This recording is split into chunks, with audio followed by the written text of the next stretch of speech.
Joe Jackson is Director of Strategy and Business Operations at Dalex Finance. It's something that he has been talking about for a few weeks now. Joe, you're welcome to Eyewitness News. Good evening, Mario. Good evening to all your listeners and viewers. You did a Twitter space, which is something you are excited about lately, being on Twitter, where you were talking about challenges with the cocoa side of things. You talked about cocoa bills. Now we have seen a statement issued by Carl Bank, and we've also seen a statement issued by COCOBOD, which is essentially a haircut targeting people who have invested in cocoa bills. Can you try and help us understand what the issue there is? Okay. Now, what has happened is that just like with these domestic bonds, the government and COCOBOD have come out to say we can't pay our bills. Remember that the last cocoa bill was issued in February 2023 at a rate of 32.22% per annum. This was supposed to have been paid by August. It will not be paid.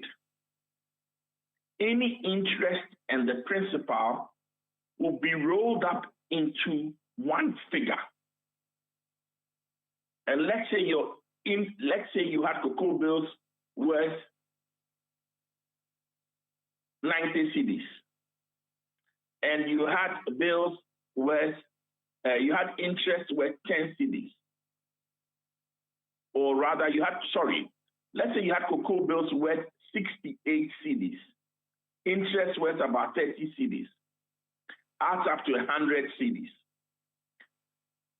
That 100 cedis, 5% of that will be paid in 2024, 20% in 2025, 25% in 2026, 25% in 2027, and 25% in 2028.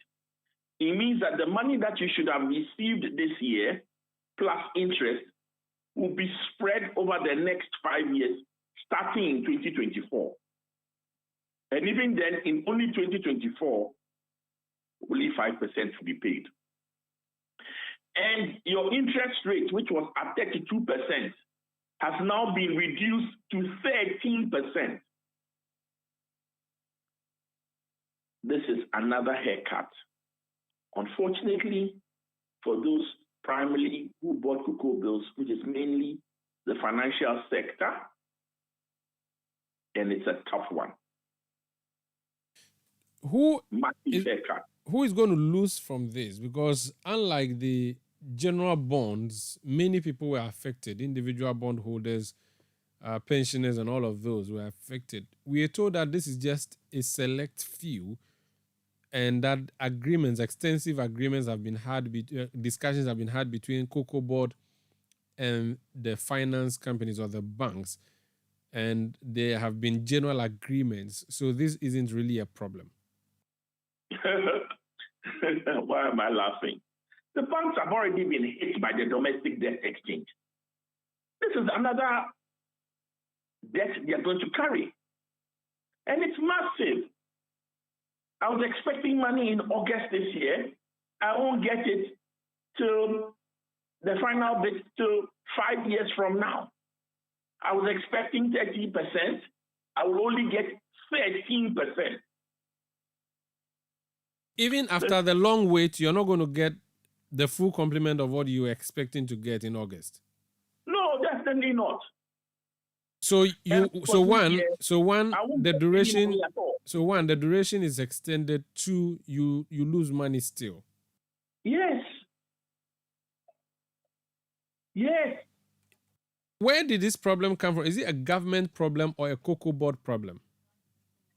It is truly a COCOBOD problem. COCOBOD has badly mismanaged its affairs. COCOBOD hasn't even published its account since 2020. And COCOBOD is the one that took the money supposedly to finance the purchase of cocoa. Unfortunately, COCOBOD is doing other things with its money that is not in its original remit. COCOBOD is building rural roads. COCOBOD is distributing cement. The cost of operations of COCOBOD is huge. So and COCOBOD go ahead. In 2019, 2020 recruited over 2,000 persons, bloating their wage bill. Listen, the issues with COCOBOD are dire. Unfortunately, the government is the ultimate guarantor of COCOBOD debt. So COCOBOD can't pay, the government should pay. The government says, I can't pay. So another haircut has happened.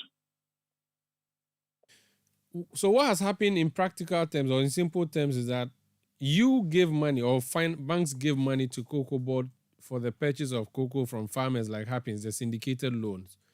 Yes.